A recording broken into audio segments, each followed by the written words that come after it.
Let me go ahead and just push my glasses up. That's how you know we get nuanced in here. The problem is there's no set rules or criteria for an MVP. So if you don't have that, there's always going to be some different way to vote on an MVP year in and year out. To be glazing you like a donut and rubbing it in, huh? The reason why this MVP award will never be voted on fairly is because of old heads. That's what you're telling me. Job done. I can go sleep. I play horse. Welcome back to my channel, everybody. If you know me, you know who I am. If you don't, I am a React content creator. I like to react to different content as far as like basketball, modern NBA, different basketball creators, and I like to react to drama, TikTok, YouTube nonsense. So if you like basketball insight, I'm the guy for you. If you like brain rot, I'm the guy for you. So with that being said, today we're going to be reacting to I've never seen an NBA MVP get exposed like this. Korzemba. Believed it's going to be the argument of Shai versus Jokic. So we got some stats pulled up. We got the standings pulled up. Mike is pretty good when it comes to ball, though. So he's probably going to have all that pulled up already.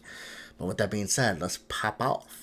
Has voter fatigue made the NBA MVP a complete joke? Nikola Jokić on paper is having one of the best NBA seasons we have ever seen, averaging 29.1 points, 12.8 rebounds, and 10.3 assists per game, which is nice, but even more impressive, Jokic's PER currently ranks 4th all-time, his box score plus minus, 4th all-time, his win shares per 48 minutes, 12th all-time, but wait, who is 10th? Look at that, it's Shai Gilgeous-Alexander. Very interesting, because the 2025 MVP race has pretty much given us two hard conclusions with the season winding down. The first is that Shai is going to win. The betting markets have him as a big-time favorite. The media has been hyping him up as the winner, and despite foul merchant allegations, this was his 12th. Here's what I have to say about the Shai and Jokic debate, and then we'll continue the video. One thing I really want to bring up is voter fatigue. Voter fatigue is a thing. If it wasn't, then LeBron would get a lot more MVPs, 100%. Then Jordan would have had a lot more MVPs, 100%. Even though they were handing him a lot of shit. DPOY. sorry. But nonetheless, I could say that argument, and we could call it, right? Voter fatigue. Okay, good video, guys. You have a good one. Obviously, that's probably the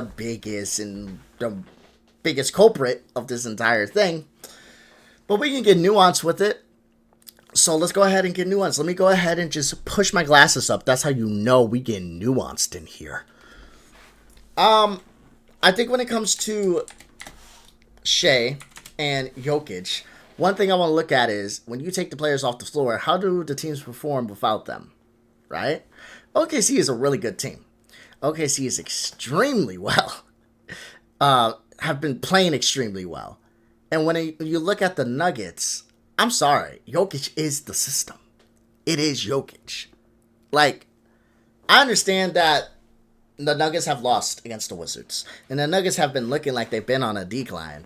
I'll tell you that much. They have not been looking good as of recently. I'll give you that. But at the same time, you take Jokic off that team, there's no chance for them to do anything. Do I think OKC can win a round or two, depending on the matchup? For sure. Without Shai? For sure. For sure. Do I think that the Nuggets can win a round or two without Jokic on the floor? Absolutely not. So take that as you will. Am I saying that Jokic deserves the MVP? I am saying that he is the most important player when it comes to their team, but I'm just saying, take that information with you. 40-point game this season, the most in the NBA. He's this year's MVP. Without hesitation, the MVP of the NBA. SGA was my MVP last year. He would be my MVP this year. We were voting today. Shai is the media's choice, but the second conclusion has been loud and clear from fans. I posted a recent poll asking who should be the MVP, and 2/3 of the voters chose Nikola Jokic. As the consensus among fans is that Jokic, who is already a 3-time MVP winner, is going to get screwed over this season due to voter fatigue, a situation where the media, who chooses the winner, gets tired or fatigued of voting for the same player year in and year out, so they instead vote for a new storyline. But that brings us to a very big question that we need to answer. Well, actually, two questions. One, is Jokic actually the clear winner? And two, if he definitely does deserve this award, why is something like voter fatigue ever justified? So what's up, Mike here, and I feel like the reason, I don't think voter fatigue is justified. I just think it's understood. You know? Because it's not a fan voted award. It's a award that's voted on by like media, journalists, different voters. Like, I'm pretty sure Chris Broussard gets a vote, Stephen A gets a vote. I think it's just they get tired of voting for the same person. They may not admit that, they may not say that, but it's just, listen, same guy in and out. To them, they just want to try to find someone new. And I feel like you're going to have people that come in that want to vote for the same guy every single year. Like, this guy, I love him. And you're going to have another guy that comes in and wants to vote for another guy every single year, like a new guy every single year. So I think it's just the voters in general, and voter fatigue is not really justified. We just kind of understand it. It is what it is. It's one of those things you just take in the NBA. Like with the commercials and the long-ass ref reviews. Jesus Christ.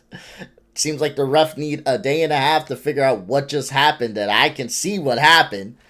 Jesus. Me sitting there watching I see what happened, ref. That's a foul, clearly. I didn't know you need 35 minutes to figure that out. But, yeah, it's just things like this that we just kind of accept as NBA fans. But I don't think we, like, justify it or think it's justified. Let's start with this question. How much does winning matter? Because if the Thunder and Nuggets switched overall records here, I don't think this would be a contest. The fact that the Thunder are first place in the Western Conference by a wide margin is the main selling point for Shai winning the MVP. But it's here already where I want to ask you a question. In the MVP race, what should matter more? How many wins a team has, or how many wins a player contributes to his team? Because according to cleaningtheglass.com, with Jokic on the court, based on his contributions and his efficiency, the Nuggets play like a 64-win team when Jokic is playing and an 18-win team when he is not. You heard that right. 18 wins. In comparison, the Thunder play like a 72-win team when Shai is playing and a 58-win team when he's sitting. So damn. God damn. Yeah, the Thunder are pretty fucking good. I'll tell you that much. One thing I will say, though, is damn. I gotta say damn. Yeah, I get the argument that he's trying to bring up. I feel like a lot of the times, barring like a Russell Westbrook, is we look at the team that like has the most wins and has like the best player. A lot of the time for these awards, barring an amazing season that's just incomprehensible, right? So I understand what he's coming from. And I do understand why a lot of people are saying Jokic. And I would even say Jokic. I think that people, the reason they're trying to choose Shai is I feel like they're trying to like push it back. Push the needle back a little bit. I feel like it's interesting to think about. Because they're trying to push the needle back a little bit. But, I mean, the norms are already changed. Norms are ever changing. They're trying to change the norms back to what it was, and you just can't do that. Who is the most important player to their franchise? You take a player off, what happens to that team? That's MVP, right? So that's just how I look at it, right? It could be more than that, but I just feel like the numbers that Jokic is putting up is absolutely disgusting. We're going to go ahead and look at it. And before any Jokic fans destroy me, keep in mind when I say disgusting, I mean good. But yeah, 29, 12, 10, 57% from the field. Like, these numbers are just... And then we look at Shai, 33, 5, 6, and 52% from the field. It's like...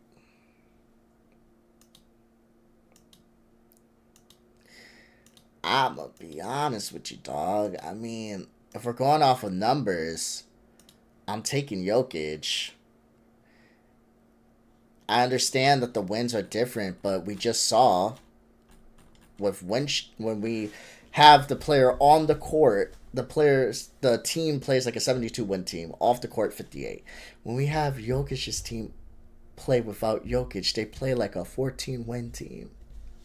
That's bad. That's bad. That's extremely bad because that's telling me that your team cannot do shit without you.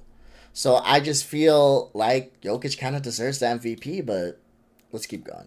So Shai has led the Thunder to the best record in the NBA this season. And when he's playing, they're winning at a historic rate. 72 win teams would almost be the most in NBA history. But when he's sitting, 58 wins would still be a very high-level playoff team. In comparison, the Nuggets play like an elite team when Jokic is on the court, and when he's not on the court, they drop to one of the worst teams the NBA has ever seen. So if we're just going off of purely who is most valuable, which is what the V in MVP stands for, Jokic adds 46 wins to the Nuggets, while Shai adds 14 wins to the Thunder. For some of you, this might be enough, but I don't think it's that simple. I think we still need to compare other numbers here. So to see if Jokic is truly getting robbed in terms of pure stats, Nikola Jokic is averaging 29.1 points, 12.8 rebounds, and 10.3 assists per game with 1.8 steals and 0.7 blocks. Shai is averaging 33 points, 5 rebounds, 6.2 assists, 1.8 steals, and 1 block a game. The advantage obviously goes to Nikola Jokic here. The fact that he's averaging a triple-double as a center, I feel like is going extremely underrated this year. The only reason people are not going crazy about this is because Nikola Jokic has normalized this. However, I also want to make it clear here that these are two top-tier MVP candidates. In a lot of seasons, Shai or Jokic would be the MVP winner because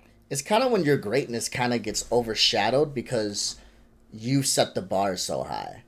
You guys get what I mean? Like before, if a 40-year-old dropped, and I know we're talking about Jokic, and I'm bringing up Bron, okay? I'm just bringing up an example. Don't worry, I get he's on my wall back there. This is Jokic and Shai centered. I'm just using an analogy. Let's calm down.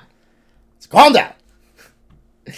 But if we're bringing up Bron, right? Before, when's the last time a 40-year-old dropped, like, and pick any stat line this year that Bron dropped. Pick a random one, anyone. And a 40-year-old dropped a line like that. We would be celebrating it. But Bron has game after game after game like that at the age of 40. But we kind of are like, well, we expect that from you because you've been playing so well for the last, like, 4 years. Since, like, 36, 37, 38, 39, 40. Right? So when you set the bar so high, it's kind of used against you. I'm not saying that's right. I'm just saying that's what's happening, you know? Sometimes you set the bar so high that people want you to jump over it in order to be seen as greater than what you are. And when you're already at peak greatness, like Jokic is at, if we're doing like 2K shit, Jokic is a 99, and they want him to get 100 in order to get the MVP, you just can't do that. So that's just how I feel about it. Because when we look at the advanced numbers, I think Jokic has a slight advantage, but it's nothing crazy. Jokic has a slightly better PER, a slightly better true shooting percentage, slightly less win shares per 48 minutes, and Jokic does win in box score plus minus and VOR. So Jokic is winning on the stat sheet. And perhaps most importantly for his advanced numbers, to piggyback off of the wins he's added to the Nuggets, Denver is plus 17.4 points per 100 possessions when Jokic is on the court compared to off, and the Thunder are plus 11.9 points per 100 possessions when Shai is on the court compared to off. So just pure stats wise, Jokic does win, although again, it is very close. Shai, I mean, but again, Jokic's team plays like a G League team when he's off the court, and Shai's team plays like a number 1 seeded team when he's off the court. I think it's kind of easy to tell who might be the best.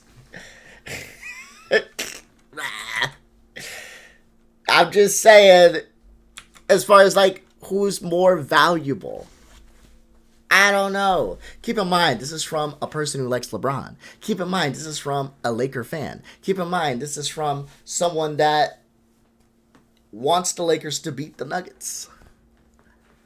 And I'm telling you this. This is someone that doesn't like Mike Malone. I don't like the guy. I feel like that's a conversation for another day. This is from, I can keep going. And I'm telling you, I believe that Jokic definitely deserves the MVP. That's just my opinion, though. I ain't got to vote. is leading the NBA in scoring, but we can see why people are saying that the stats tell the story that Jokic should be the MVP winner again, and that voter fatigue is what's contributing to this. I will say, adding 46 wins to the Nuggets is a lot of wins. Denver is a title contender with Jokic, and they would be trying to draft Cooper Flagg without him. But I want to ask you right now, how much should overall wins matter? How much should being first in the Western Conference matter? Also, I want to ask you, if you are enjoying this video, please subscribe and turn on post notifications, only if you're enjoying.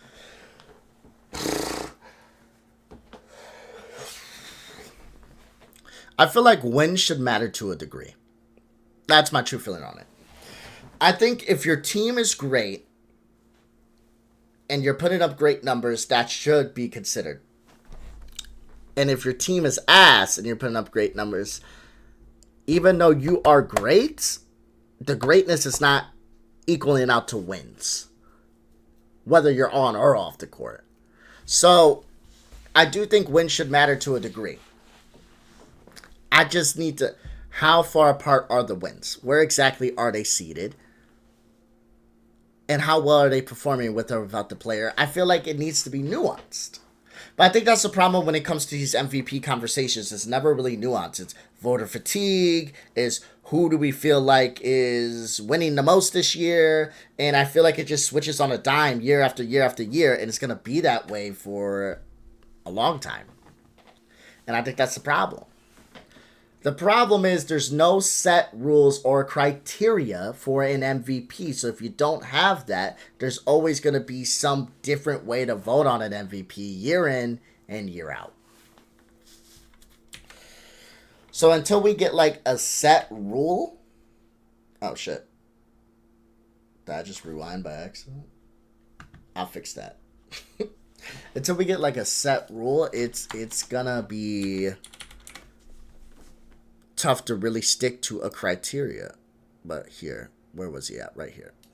Right now, how much should overall wins matter? How much should being first in the Western Conference matter? Also, I want to ask you, if you are enjoying this video, please subscribe and turn on post notifications only if you're enjoying the video. As for how much do wins matter? Because I personally do believe the amount of games a team wins is important. I don't think that's a controversial statement, but sometimes I think it gets lost in the shuffle. It is extremely difficult to be the guy on a team who wins the regular season conference championship. Night in and night out, everyone is coming for you and you have to perform. Stats matter, advanced stats matter, but ultimately the stat that matters the most is the number of wins you put in the wins column. And for a long time, the best player on the best team was how the MVP award was decided. Should history matter here? Because before 1981, the players voted on the MVP award, which led to a lot of biased voting. I'm sure we can understand why. Imagine if Draymond Green was the best player in the league. Would we expect every player to vote for him? Somehow, I doubt Jordan Poole is giving him the trophy. So for the 1981 season, the NBA changed the voting. Now it is a panel of sports writers and broadcasters, which is still imperfect, but it's what we're working with. And to make things difficult for no reason at all, the MVP criteria is purposely left vague, which in my opinion can only lead to inconsistency in the MVP award because voters do not have hard rules to look at when they are voting. Some might think the MVP is the best player in the league. Some might think it's the best guy in the best team. It's up to each individual voter in that specific season to make that decision, which has led to a lot of controversy in the past. It has also been said that voter fatigue cost Michael Jordan the 1993 and 1997 MVP awards. It's been said that voter fatigue cost LeBron James the 2011 MVP award, which went to Derrick Rose. What's important right now is that the original style of voting, since the media took over, would have made Shai an actual no-brainer decision this season. I say this because from 1981 to 2016, which is 36 seasons of voting, the MVP award came from a fourth place winner in their conference just once. That was 1982, Moses Malone. A winner from a third place team in that time period came just twice, 1988, Michael Jordan, and 2006, Steve Nash. And a player on a second place team won just 3 times. 2014, Kevin Durant, 2012, LeBron James, and 1994, Hakeem Olajuwon. The other 30 MVP award winners went to players who were either tied for first or just straight up first.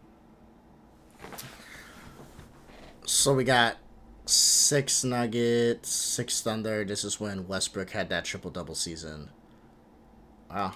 In their conference, which meant for a solid 36 years, there was pretty much criteria in place. If a player had an amazing season on the best team in their conference, they were almost guaranteed to win the award, which is what Shai is doing. However, since 2016, the rules have completely changed. As 2017, Russell Westbrook averaged the first triple-double for a season since Oscar Robertson in 1962, and that historic feat changed the way voting has worked since. Russell Westbrook averaged that triple-double on a Thunder team that was the 6th seed in the Western Conference, and now in the last 4 seasons, only one MVP award winner has come from a team that is at least tied for first in their conference, 2024, Nikola Jokić. In recent years, the award has become much more stat and analytics based. Again, voters have no criteria to go off of, so something like this can and has happened. Voter trends change, and also storylines end up playing a large role in this award. I think we can all agree, even if you have Shai as your MVP, that Shai's story is also playing a large role in the voting here. The Thunder and Shai are a much more fun choice than Nikola Jokić. The Thunder have emerged as the clear top team in the Western Conference. That's true. No one thought the Thunder were going to be this good. No one thought the Thunder were going to go on a pace to win 72 games. They thought they were going to be good. I mean, I'm pretty sure they were the first seed last season as well. Maybe they were going to come back and be the first seed this season, but to be on the pace to win 72 games, unheard of, right? Last time a team even won 70-plus games was the Golden State Warriors, right? So it's extremely impressive. It's something to look at. It's something to be like, damn, glaze. I should be glazing you like a donut and rubbing it in, huh? But at the end of the day, I feel like, again, we got to look, when we're talking MVP, I think the criteria needs to be who was the best and how and why. What team needed the player the most? And I'm not mad if people say Shai. I just understand why people say Jokic. It is a very controversial one this year. I think Shai's going to get it. I think Shai deserves it. He's playing lights out on one of the best teams, on a very good team. I think that's also something as well. That's something to talk about as well. Because this is a good question to ask. Because this is a little bit of devil's advocate for the Shai guys to help them and to help Shai's case in a little bit against Jokic here. So bear with me if you're a Jokic fan. You may hate me for this questioning. But if you are an amazing player and your team is just not good enough to play without you, should that be it? Or should it be considered, well, the other team may be great and they're great without that player. But if they are great without that player, and that player is still putting up those numbers, even though they're great without him, is that player really just fucking amazing? Right? Because they're great without him. They don't need him to put these type of numbers up, but he still does. So that means he's really that good, because he's got other players on the team that can play well. Versus the Nuggets, they have great players, and they have great pieces, and they have a great coach. But they're not playing well without Jokic, and we see that. So it is a conversation to ask. It is like a defense point towards Shai, where it's like, well, he's still doing great on a great team. That can be difficult to do. To play great on a great team, when you're not the only option, when you are not the only person they can look to help win the game, and you still put up amazing numbers, that's something to think about, and that is something to look at. So that's just a little bit of devil's advocate to gotta, give a little credit to Shai here. But let me know what y'all think about that. Let's keep going. They're young, they could be contenders for a very long time, and Shai is just 26 years old. He's gone from the 11th pick in the draft to one of the best players in the world. It is a great story. Making Jokic's case even harder is the fact that giving him a 4th MVP would cement him as one of the best players of all time, and it seems like after he was just the media's analytic darling, the media also does not want to give him that. Perhaps it's because he's only won 1 championship trophy so far, but 4 MVPs would tie Nikola Jokic with LeBron James and Wilt Chamberlain for 4th most MVPs in NBA history. Bill Russell and Michael Jordan have 5, Kareem Abdul-Jabbar has 6. Is this fair? Of course not. Every season should just be its own thing. There should be no outside factors such as voter fatigue, or hey, if we give this guy another MVP, suddenly he has more trophies than both Bird and Magic. But there is a human element to this award, and this is what is happening, at least partly. Because to finish this off, we have to give credit to how Shai is ending this season. In his last 12 games, Shai No, Mike. The only thing you're telling me is old heads. The reason why this MVP award will never be voted on fairly is because of old heads. That's what you're telling me. And that's what I'm hearing. But nah, I get what he's saying. When you have a human element to something, when you're going to have humans on anything, humans are going to be biased, humans are going to make mistakes, and humans are not going to be perfect. So it's never going to be a perfect result. And I feel like fans want perfect results from imperfect beings, and it's just not going to happen. So once we realize that these are imperfect systems, we might be a little happier. But until then, it's just going to be Twitter rage battles. That's for sure. Gilgeous-Alexander has played the best basketball of his season so far, averaging 36.3 points, 6.8 assists, and 5 rebounds per game. Jokic, meanwhile, has gone the opposite way. Jokic's scoring has decreased to 26.6 points, and he's also averaging 13.5 rebounds and 10.5 assists per game. So, just 13.5 rebounds. It's but but even with his scoring going down, he's still averaging. Where's Jokic? He's still averaging 29.1 points. That's disgusting. His numbers went down by 5 points, 4 or 5 points, and he's still averaging 29.1. That's... Jokic is a fucking cheat code. I'm telling you right now. This fucking man. Can you imagine if Jokic actually liked basketball? Can you imagine if this man actually enjoyed playing basketball? The fucking legend he'd probably be. Jesus Christ. Like, we seen the videos. We seen how this man talk. We can go home now. Job done. Job done. I can go sleep. I play horse. I play with horses. If this man actually liked basketball, the league would just shut down immediately. Because it would be unfair. He's already a cheat code. And he doesn't even care that much. Now imagine if he did care. Jesus.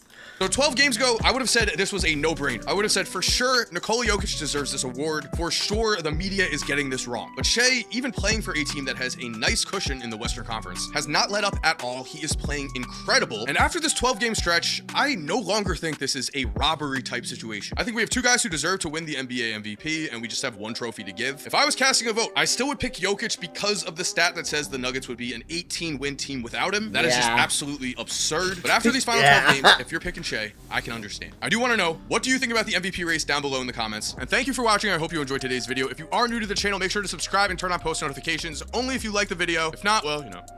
Okay. If you're already subscribed, thank you so much for supporting. You are awesome. We all know it. And as always, have an awesome day. I like him. That was a good video. I mean, yeah, I ain't hating on it. Listen, if you have Shai and you think Shai deserves this award, please don't be yelling at me.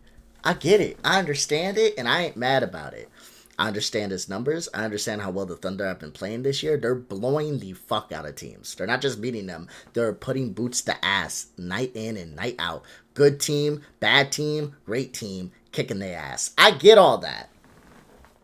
I just feel that when we're looking at like a system, and if the system is that player, it is something to think about. Like, oh, maybe the player should get that award, especially since the system fails if that player's not in it. But if we're looking at another system where it's so fucking well-rounded with or without that player, but that player is still putting up amazing numbers, okay, I can understand why he gets the award. I understand both sides of the argument. I still side with the Jokic. And if you're saying it's Shai, I get it. But this is just an imperfect system. It's never going to be perfect. You're always, year in and year out, you're going to have people that are upset and feel like people that deserve the award. Last year, you had some people feeling that Luka deserved the award. A few years ago, you had people upset that 2018 Bron didn't get the award and James Harden got the award. With somebody you guys may know being one of those guys. Right? But I understand why James Harden won that award. And I'm actually not, like, terribly pissed about it. I understand it, right? Just like I understand why Shai's winning this award this year. Just like I understand why Jokic won the award last year, right?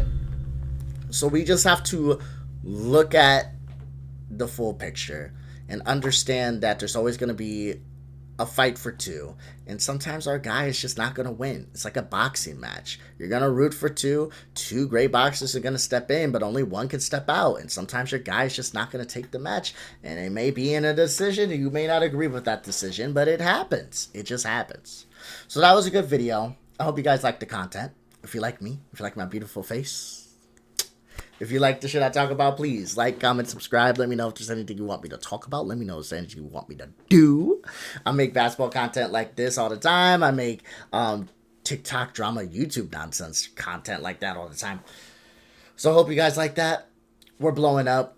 Subscriber after subscriber, day in and day out, one day at a time. Please come by, stop, like, and have a good day. I love y'all. Have a good night. I'm finally going to bed. It's 1 a.m. I'm gonna edit this content and then go to bed. Until next time, my friends. Deuces. Love ya. See ya. Goodbye.